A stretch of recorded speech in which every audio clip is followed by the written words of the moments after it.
Hello guys, हमारा new Holland, ये हमारा स्वराज।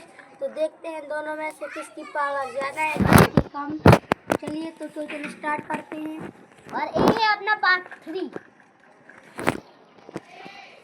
इसमें तो अपना न्यू हॉलैंड की पावर लगा रहा है।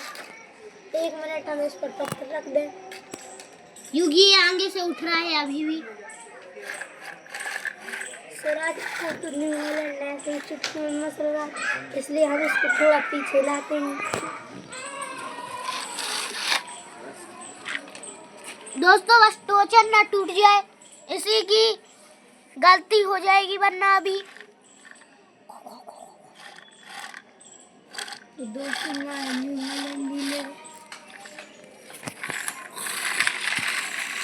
गाइस फिर से उठ गया न्यू हॉलैंड के लिए कमेंट करें, सब्सक्राइब करिए, लाइक करिए।